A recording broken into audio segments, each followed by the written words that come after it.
Bom, pessoal, ecocídio. Gente, um grave dano ao meio ambiente, que seria a morte do meio ambiente, eu poderia chamar de ecocídio. Concorda comigo?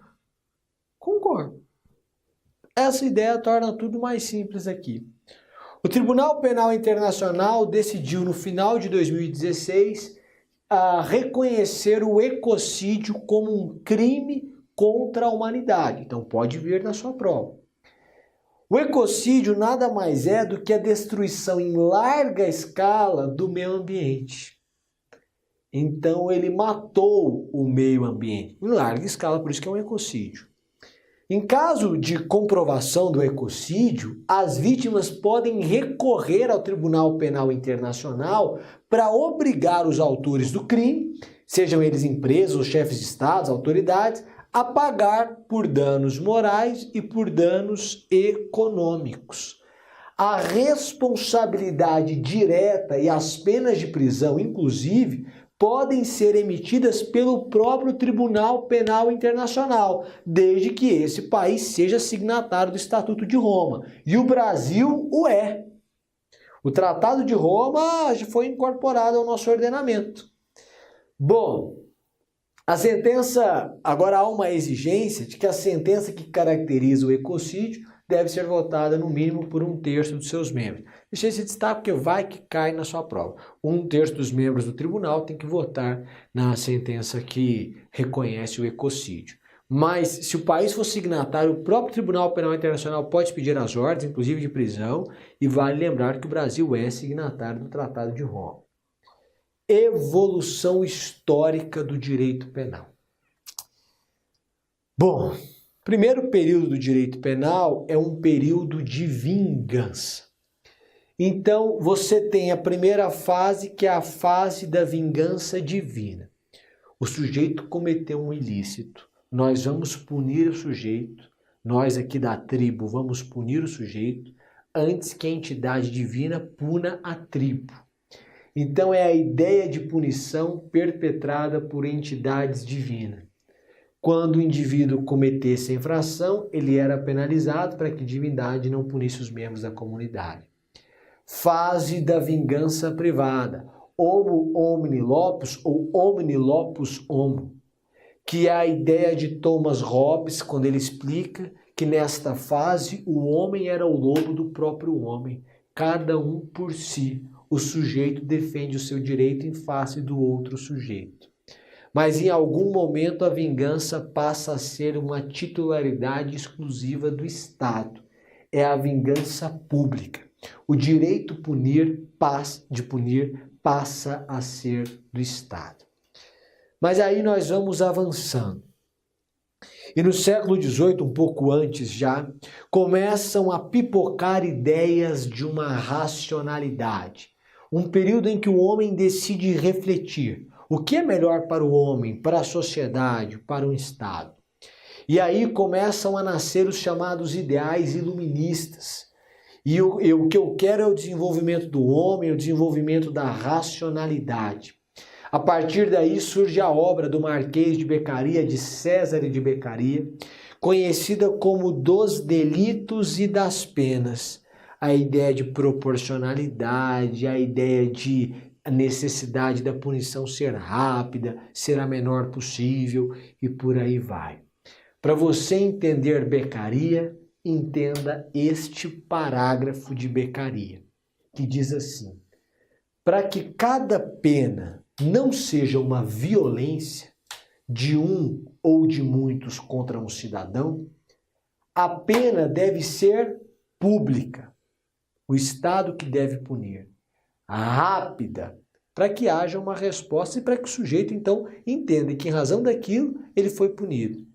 Necessária, a ideia da intervenção do direito penal apenas quando se mostrar necessária, inclusive a ideia do direito da intervenção mínima, né? E mínima possível nas circunstâncias dadas. Observada a proporcionalidade aos delitos e ditadas tais penas pelas leis, princípio da legalidade. Com base nesse parágrafo, você vê que Beccaria vai dizer, tem que ser o Estado, tem que haver celeridade, tem que ser no limite do estritamente necessário e só se houver necessidade, sendo a mínima possível. Além disso, deve ser proporcional e tem que ter sido definido em lei, princípio da legalidade. Bom, período das escolas penais. Após o período iluminista, eu tenho o surgimento de duas escolas penais, basicamente. A escola clássica, duas que vão se destacar, e a escola positiva. Escola clássica, expoente Francesco Carrara. O que ele vai dizer? Ele vai dizer: crime é um ente jurídico. Crime é uma violação do jurídico, uma violação do direito. Atinge a esfera jurídica. Então ele tem importância para o direito, é um ente jurídico. O delinquente é uma pessoa que era livre para não delinquir, mas decidiu delinquir por vontade própria. Então é um ser livre que pratica um delito por vontade própria, alheia à moral. E, portanto, ele é punido. Mas qual é a função da pena? É prevenir a prática de novos crimes e imputar, inculcar no indivíduo a chamada necessidade ética, de que ele não pode cometer crimes. Tá. A escola clássica tem como base os ensinamentos de Beccaria, você percebe, inclusive, por essa ideia aí garantista, né? O sujeito é livre, a pena quer prevenir, tem que trazer a necessidade ética, ótimo. Na escola positiva, o destaque vai para César e Lombroso. O crime, na verdade, ele decorre de fatores naturais e sociais. Mas não só sociais, fatores naturais também. O delinquente não é dotado desse livre-arbítrio que a escola clássica vai dizer. Ele, na verdade, é um sujeito que não é dotado do livre-arbítrio, porque ou do ponto de vista biológico ou do ponto de vista psíquico, ele é portador de uma anormalidade. E essa anormalidade faz dele um criminoso nato. Esse sujeito precisa ser tratado. Então a finalidade da pena realmente é prevenir crime. Mas como o que eu quero é tratar o criminoso para curá-lo desse mal, a pena deve ser indeterminada. Eu vou fixá-la de acordo com o caso concreto diante do criminoso diante do qual eu estiver. Olha como a escola positiva tem um caráter determinista. Eu tenho um cara que biologicamente ou psiquicamente é um criminoso. Ele precisa de tratamento. E a pena vai ser a forma de tratá-lo. Então ele vai ficar preso enquanto se mostrar necessário. Essa que é a ideia. Direito penal brasileiro. Aqui a gente faz uma breve evolução histórica do direito penal brasileiro. Preste atenção aqui. No Brasil, colônia, vigoravam as chamadas ordenações afonsinas. Brasil, colônia, obviamente as normas que aqui vigoravam eram as mesmas normas que vigoravam em Portugal. Essas normas das ordenações afonsinas tinham um caráter religioso, até porque o Estado não era laico, né? Em 1514, as ordenações afonsinas foram revogadas pelas manuelinas. E essas posteriormente foram substituídas por uma compilação feita por Nunes Leão, que criou o chamado Código Sebastiânico. Este código, essa compilação do Nunes Leão, foi mais tarde substituída pelas ordenações filipinas. E a ideia é que, nesse Brasil colônia, é o direito penal próximo da religião ou confundido com a religião e com a moral. É um direito penal não secularizado, pode inclusive corrigir na sua apostila. O Brasil se torna independente em 1822. Agora o Brasil é país independente. E aí, em 1824, vem a Constituição outorgada por Dom Pedro I, você se recorda? E logo depois vem o Código Criminal do Império. Esse Código Criminal do Império, para a época, tinha um caráter humanitário. Ele trazia a ideia de individualização da pena.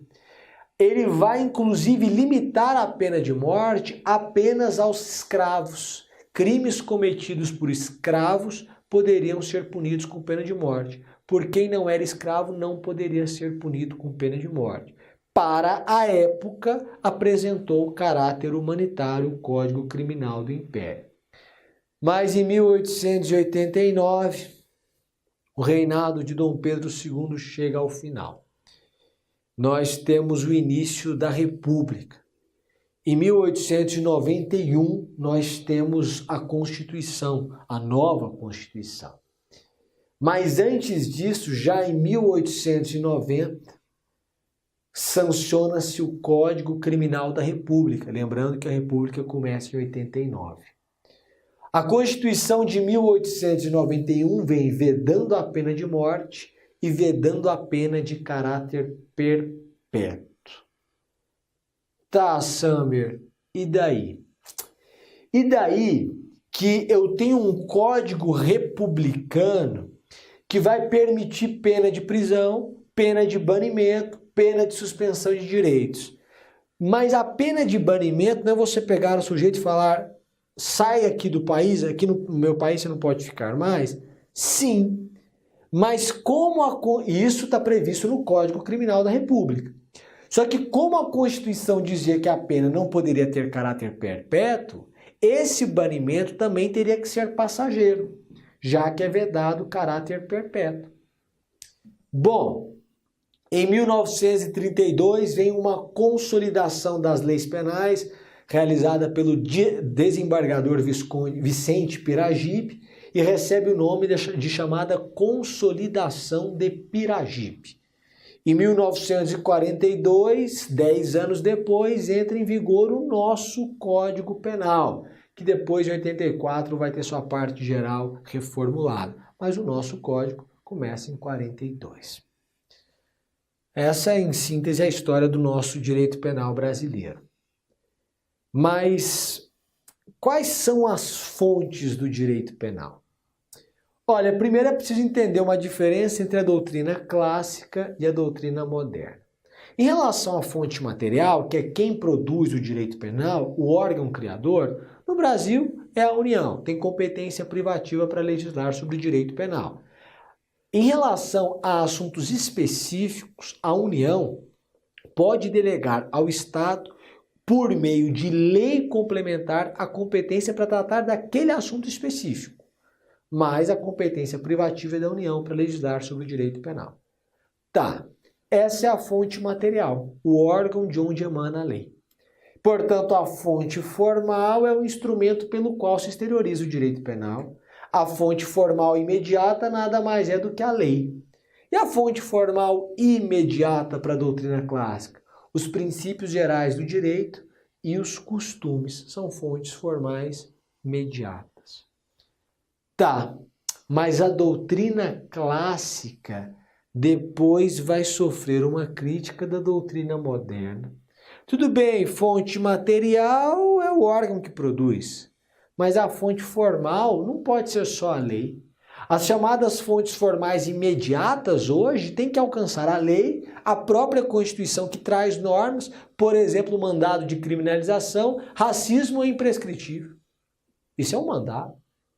Bom, tratados e convenções internacionais de direitos humanos que incorporados ou têm status de emenda à Constituição ou status supralegal, a jurisprudência, principalmente quando eu penso em uma súmula vinculante, princípios que passam a ser considerados normas no constitucionalismo contemporâneo, e a chamada norma penal em branco, quer dizer, essa norma vai precisar de um complemento. Se for uma norma penal em branco em sentido estrito, o complemento é infralegal, que é o caso da droga. Uma portaria da Anvisa vai dizer o que é droga.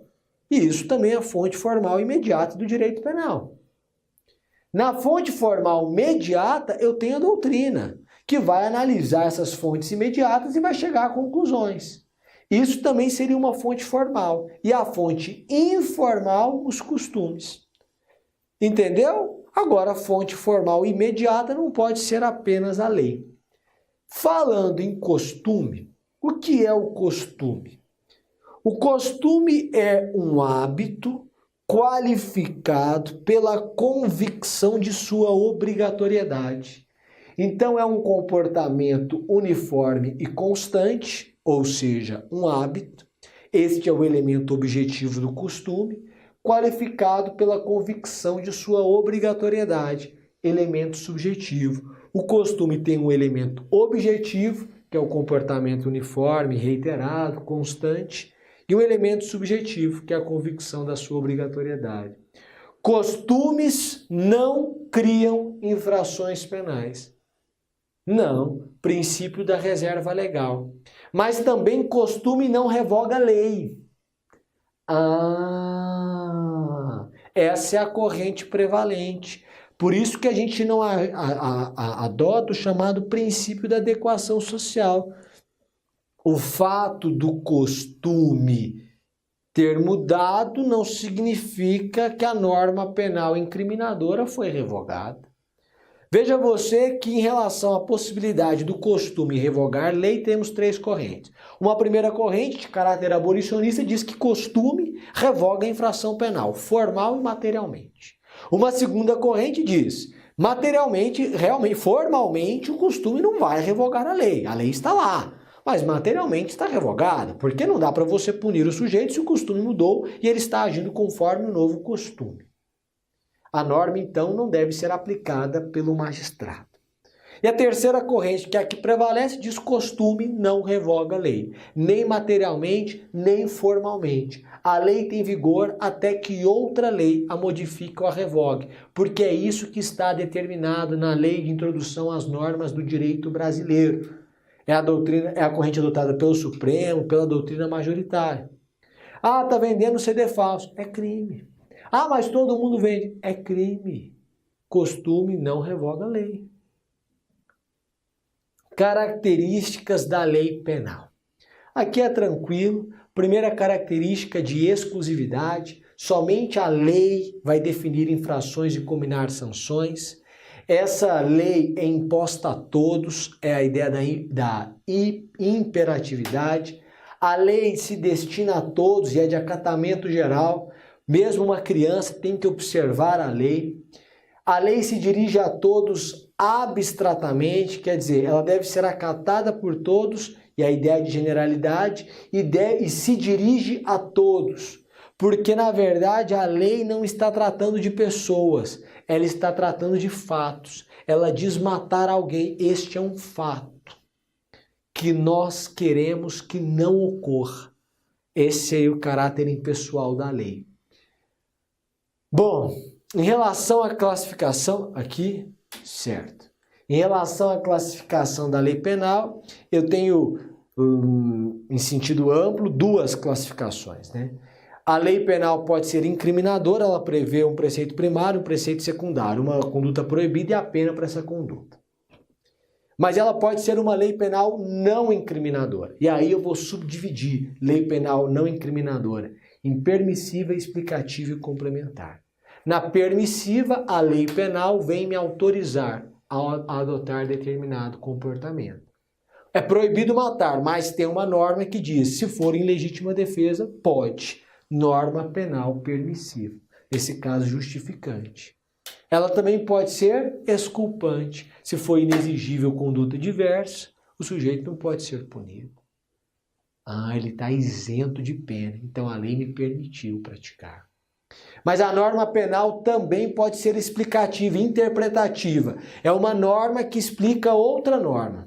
Por exemplo, peculato tem que ser cometido por funcionário público. O crime é crime próprio. Mas o que é ou quem é funcionário público, abra por favor no artigo 327 e ele vai explicar para você quem é funcionário público. Norma penal explicativa. Mas a norma pode ser complementar. Essa norma, na verdade, não explica, essa norma, na verdade, não autoriza, mas, em verdade, esta norma aqui, ela delimita a aplicação da norma penal.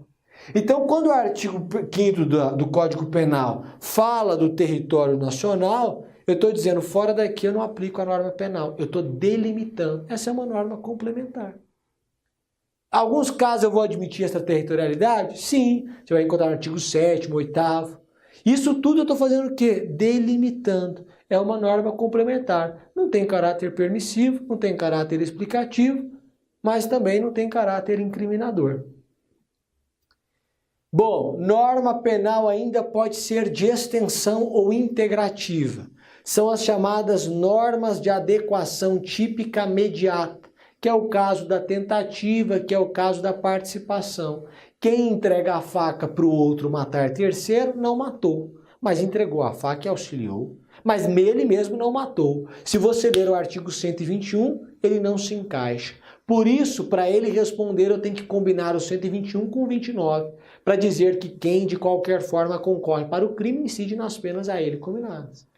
Quem tenta matar e não consegue, em verdade, não matou. Então não incidiu no 121, se você ler.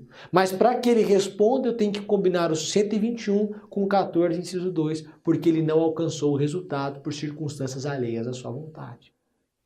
Bom, interpretação da lei penal. Quando eu falo em interpretação da lei penal, eu busco o sentido. Qual o significado daquela lei?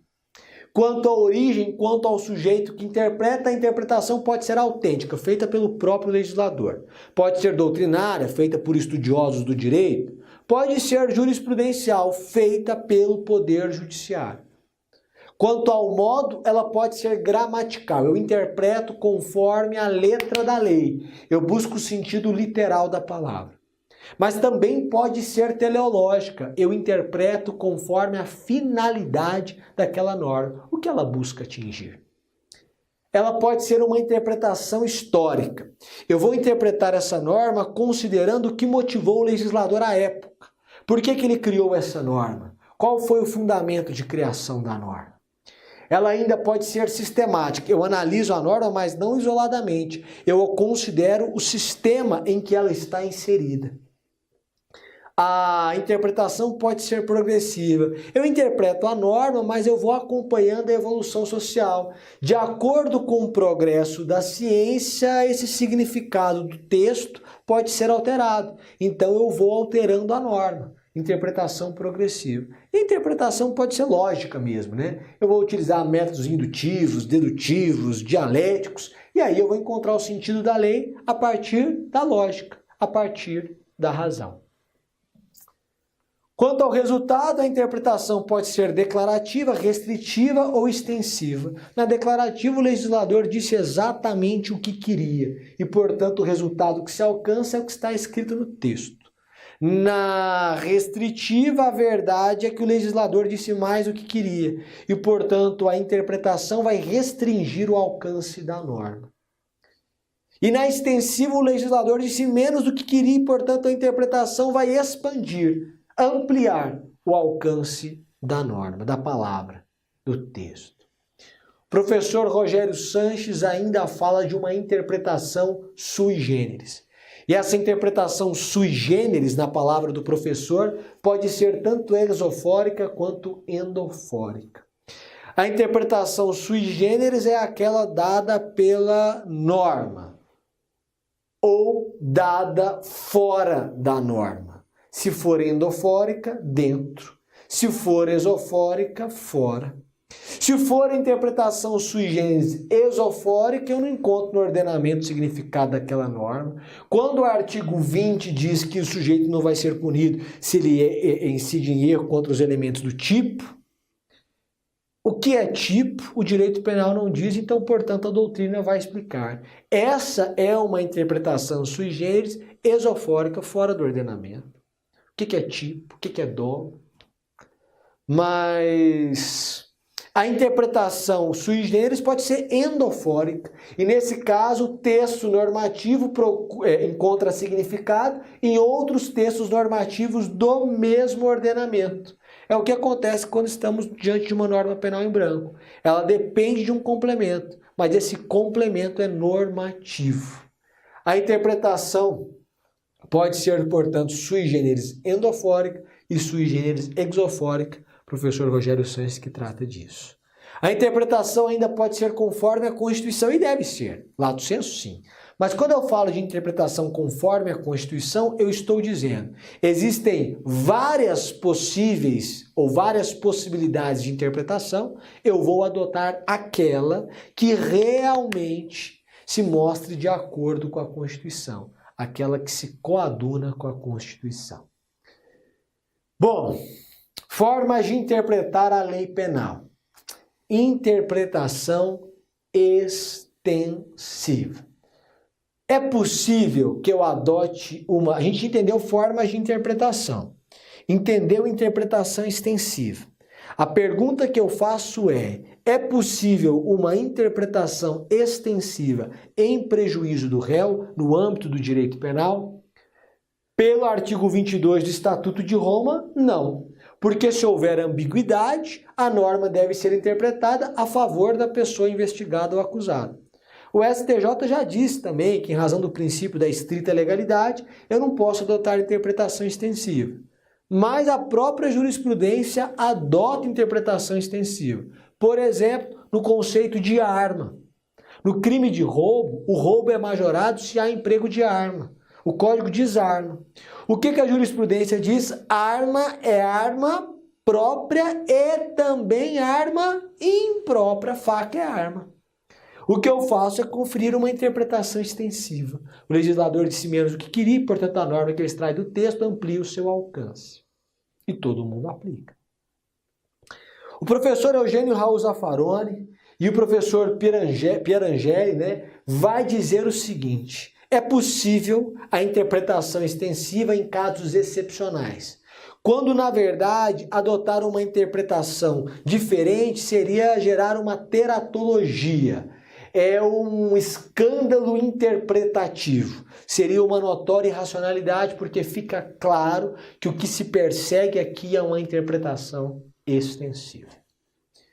Interpretação analógica não se confunde com analogia. Interpretação analógica é forma de interpretação. O legislador traz uma sequência casuística e faz um encerramento genérico.